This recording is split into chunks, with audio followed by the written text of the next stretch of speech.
नमस्कार दोस्तों, मैं गिरजेश राय आज आपके सामने हिंदी से संबंधित कुछ ऐसे प्रश्नों को ले आया हूं जो इम्पॉर्टेंट हैं, मोस्ट इम्पॉर्टेंट है। UP TET, C TET, S TET और लेखपाल की वैकेंसी सभी परीक्षाओं के लिए मोस्ट इम्पॉर्टेंट ये प्रश्नोत्तरों की एक सीरीज होगी जो मैं आपके सामने लाया हूं। ये कई बार बीएड परीक्षाओं में भी पूछे। मैंने हिंदी से संबंधित किसी भी प्रकार की आप परीक्षा देंगे, इसमें अनिवार्य रूप से ये प्रश्न बहुत ही इंपॉर्टेंट प्रश्नों की एक श्रृंखला आपके सामने लाया हूं। तो चलिए देरी न करते हुए हम शुरू करते हैं हमने अपनी प्रश्नोत्तर सीरीज जो मैं आपके सामने लाया हूं। चलिए तो शुरू करते हैं। सबसे पहले, किस वर्ण का उच्चारण स्थान कंठ तालु है? ध्यान दीजिएगा, कंठ तालु दोनों पूछा है। यहाँ पे कंठ और तालु दोनों पूछा है। देखिए डिफिनेशन के साथ हम लोग चलेंगे। कंठ और तालु क ता दोनों होना चाहिए। आवाज कंठ से भी जाती है, तालु से आती है। तो पहला ही प्रश्न पूछता है कि कौन सा होना चाहिए। देखिए सबसे पहले पूछा है ह, सबसे पहला पूछा गया है ह। ह आप जानते हैं ह का उच्चारण कंठ से होता है। आपको पता है ह का उच्चारण कंठ से होता है, छ का उच्चारण तालु से होता है। इसलिए इन दोनों को छोड़ के हमारा उत्तर हो जाएगा अय। अय का उच्चारण कंठ और तालु दोनों से होता है। याद रखिएगा अय का उच्चारण, याद रखिएगा अय का उच्चारण कंठ और तालु दोनों से होता है। ये इंपॉर्टेंट प्रश्न आपके लिए आ सकता है। उसके बाद आगे बढ़ते हैं हम लोग, धीरे धीरे चलेंगे हम लोग, क्या चीज़ें होंगी आराम से समझते चलेंगे। देखिएगा दूसरा प्रश्न पूछ रहा है कि निम्नलिखित में से संयुक्त वर्ण का चयन कीजिए।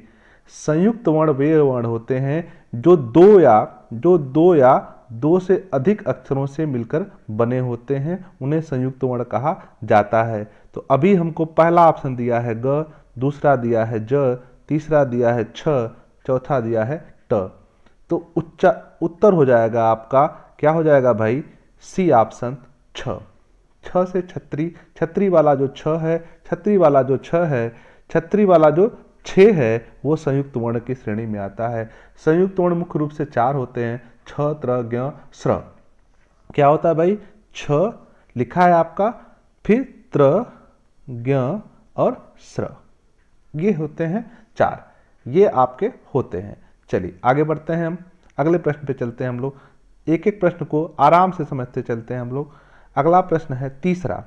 तीसरा पूछ रहा है कि हिंदी भाषा में कौन सी ध्वनियां हैं जो दूसरे ध्वनियों की सहायता से, ध्यान दीजिएगा, हिंदी भाषा में कौन सी ध्वनियां हैं जो दूसरी ध्वनियों की सहायता से बोली या लिखी जाती हैं? वे ध्वनियां जो दूसरे ध्वनियों की सहायता से बोली जाती हैं उन्हें क्या बोलते हैं? स्वर कहते हैं, व्यंजन कहते हैं, वर्ण कहते हैं, अक्षर कहते हैं। आप जानते हैं अक्षर, अक्षर जो क्षर न हो, जो समाप्त न हो, तो अक्षर क्या होता है? स्वयं होता है, अ से लेके अ तक इसमें जोड़ा जाता है। व्यंजन जो है, बी ऑप्शन इसका सही हो जाएगा, व्यंजन, बी ऑप्शन व्यंजन इसका सही हो जाएगा, क्योंकि व्यंजन जो है स्वरों की सहायता से बोले जाते हैं।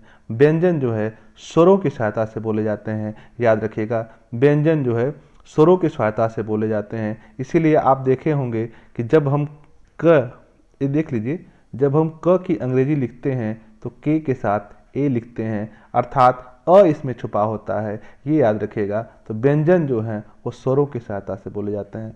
अगला प्रश्न, व का उच्चारण स्थान है। अगला प्रश्न, व का उच्चारण स्थान है, दंत है, ओठ है, दंतोष्ठ है और कंठोष्ठ है। आपको पता होना चाहिए व का उच्चारण स्थान क्या है भाई? दंतोष्ठ है। व का उच्चारण स्थान क्या है? दंतोष्ठ है। क्योंकि कुछ अक्षर ऐसे होते हैं जो, देखिए यहाँ पे डिफिनेशन भी दिया हुआ है, दांत से, जीभ से, ओठों के कुछ योग से बोले जाने वाले को हम लोग क्या बोलते हैं? दंतोष्ठ बोलते हैं। दांत भी हो, होठ भी हो, ठीक है, जीभ भी हो, इन तीनों को मिला के बोलने वाला अक्षर वह भी इसी में शामिल। देखिए एक चीज पूछ दिया, वह भी इसी में शामिल है। तो अभी हमने क्या पढ़ा? वह भी है और वह भी दंतोष्ठ है। ठीक है, आगे बढ़ते हैं हम लोग, अगले प्रश्न पे चलते हैं हम लोग। क्या पूछ रहा है भाई?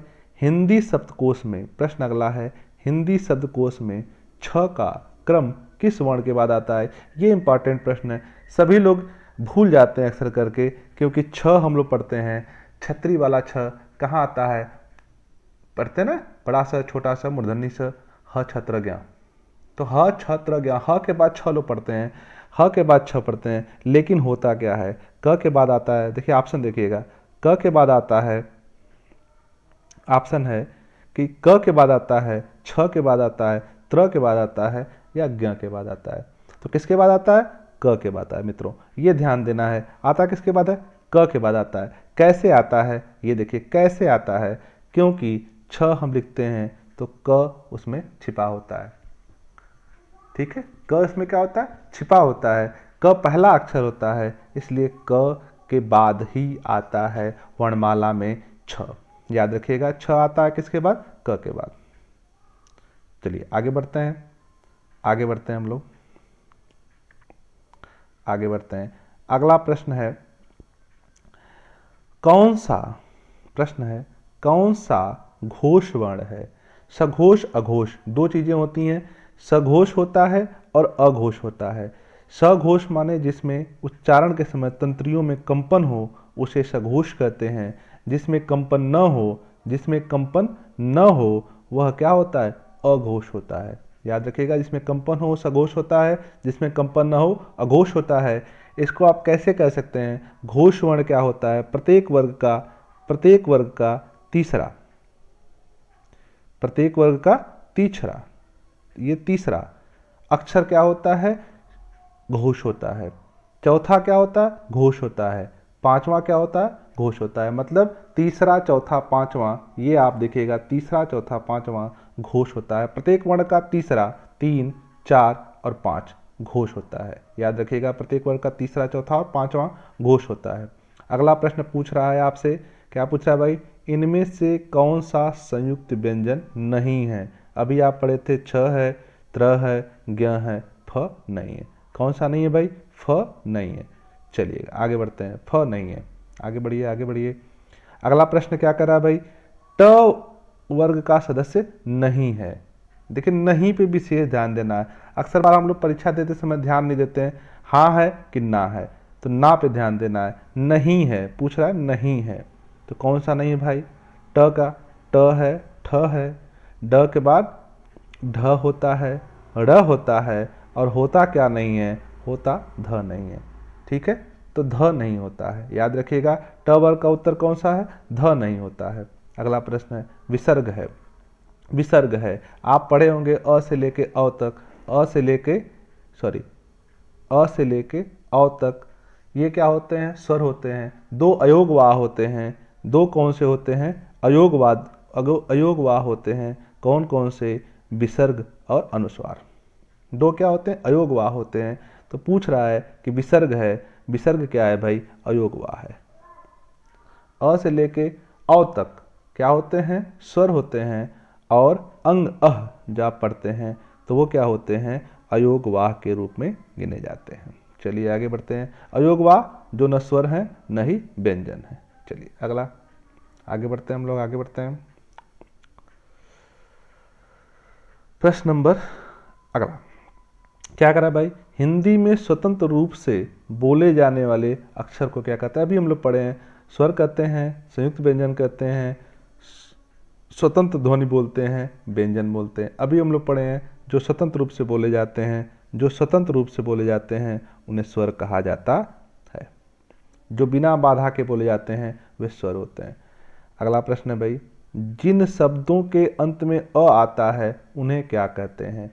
जिनके अंत में अ आता है उन्हें क्या बोलते हैं, अभी मैं बताया हूँ। जिनके अंत में अ आता है उन्हें क्या बोलते हैं, अकारांत बोलते हैं। जो अ से अंत हो वो अकारांत है, जो आ से अंत हो वो अकारांत है, जिसमें आ से होगा वो अकारांत होगा। ठीक है, आगे बढ़ते हैं। ई से होगा इकारांत होगा, ऊ से होगा उकारांत होगा, ये ध्यान देते रहिएगा। अगला प्रश्न है, हिंदी वर्णमाला में अंग और अह क्या है। क्या है भाई, स्वर है, व्यंजन है, अयोग्य है, संयुक्त व्यंजन। अभी आपको मैं बताया हूँ अंग और अह दोनों जो हैं अयोगवाह होते हैं। अंग और क्या होते हैं, अयोगवाह होते हैं। अगला प्रश्न, निम्नलिखित में से कौन सा स्वर नहीं है। स्वर नहीं है क्या भाई, अ है, ऊ है, ए है, या नहीं है। क्या नहीं है, या नहीं है। आपको हमने कहा था अभी अ से लेके औ तक स्वर होते हैं। अंग क्या होते हैं? अयोगवाह, याद रखना है, अयोगवाह होते हैं अंग। पूर्ण विराम चिन्ह को पहचानना है, सबसे सिंपल है, ये अर्धविराम है, ये अल्प विराम है, ये पूर्ण विराम है, ये आप जानते हैं विस्मयादि बोधक चिन्ह होता है। चलिए आगे बढ़ते हैं हम लोग। हंस पद किस विराम का एक नाम है? देखिएगा, हंस पद किस विराम का एक नाम है? अल्प विराम? नहीं, अल्प विराम को कामा बोलते हैं। त्रुटि विराम? ये सही है, क्योंकि हंस पद ऐसे होता है, जब कोई चीज़ छूट जाती है तो हंस पद लगा के उसको त्रुटि को सही किया जाता है। तो हंस पद क्या होता है? त्रुटि विराम होता है, त्रुटि विराम को हंस पद कहते हैं। चलिए आगे बढ़ते हैं, अगला प्रश्न पे चलते हैं हम लोग भाई। क्या है अगला प्रश्न? है विराम का अर्थ है, विराम का अर्थ है, क्या अर्थ है भाई? राम के वियोग में विश्राम या आराम, बिछुड़ना, व्यंजन। क्या होता है भाई? विराम माने विश्राम या आराम करना, विराम माने विश्राम या आराम करना। याद करते चलते हम लोग। अगला प्रश्न है निम्नलिखित में से कौन सा व्यंजन पार्श्विक है? देखिएगा, पार्श्विक व्यंजन क्या होता है? जो पास में बोला जाता है, अर्थात जिसके उच्चारण में हवा जो है, यहाँ देख लीजिएगा, हवा जीभ के पास में अर्थात अगल बगल से निकल जाती है, उसे पार्श्विक व्यंजन कहा जाता है। पार्श्विक व्यंजन सिर्फ एक है, ल। पार्श्विक व्यंजन कौन सा है? ल है।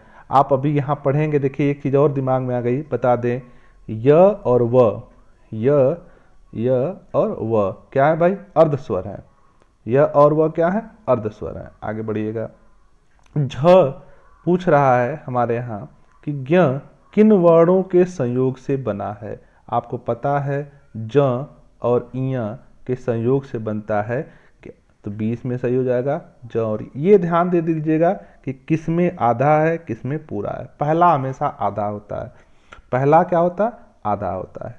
आगे अघोष वर्ण का चयन कीजिए। आपको हमने कहा था भी, अघोष माने जिसके बोलने पर स्वर तंत्रियों में कोई कंपन न हो, उसे अघोष कहा जाता है। आपको पता है सघोष क्या होता है? सघोष क्या होता है?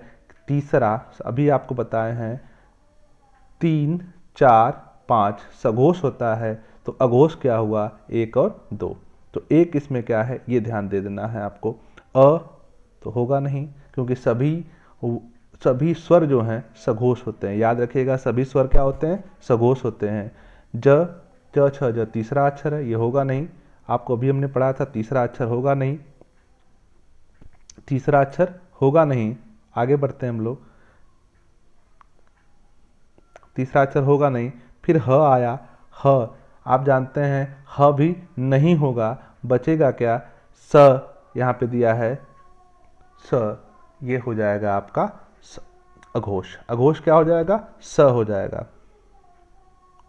चलिएगा, अय के उच्चारण स्थान का नाम बताइए। ये अभी हम लोग ऊपर भी पढ़े, हमको लग रहा है। अय के उच्चारण स्थान आप जानते हैं, तालव्य नहीं होगा, दंत नहीं होगा, कंठोष नहीं होगा, क्या होगा? कंठ तालव्य होगा। क्या होगा भाई? कंठ तालव्य होगा, कंठ तालव्य होगा। चलिए आगे बढ़ते हैं। आखिरी प्रश्न है ये आज का। प्रश्न क्या है भाई कि भाषा विज्ञान की दृष्टि से ऊ किस प्रकार का स्वर है? ऊ किस प्रकार से का स्वर है? किस प्रकार का स्वर है? कौन सा? ऊ भाई पश्च विवृत है, अग्र संवृत है, अग्र विवृत है, पश्च संवृत है। ये पश्च संवृत होगा ऊ। पश्च संवृत क्या होगा? ऊ होता है। ऊ कौन सा स्वर है? पश्च संवृत स्वर है। तो इसी के साथ आज की यहीं पे आज का प्रश्न उत्तर समाप्त किया जाता है। उम्मीद है आपको अच्छा लगा होगा। अगर अच्छा लगे तो प्लीज़ लाइक और सब्सक्राइब करें और देखते रहिए आगे। अगले प्रश्नों की श्रृंखला में हम नए सिरे से कुछ और प्रश्न लेके आएंगे। धन्यवाद।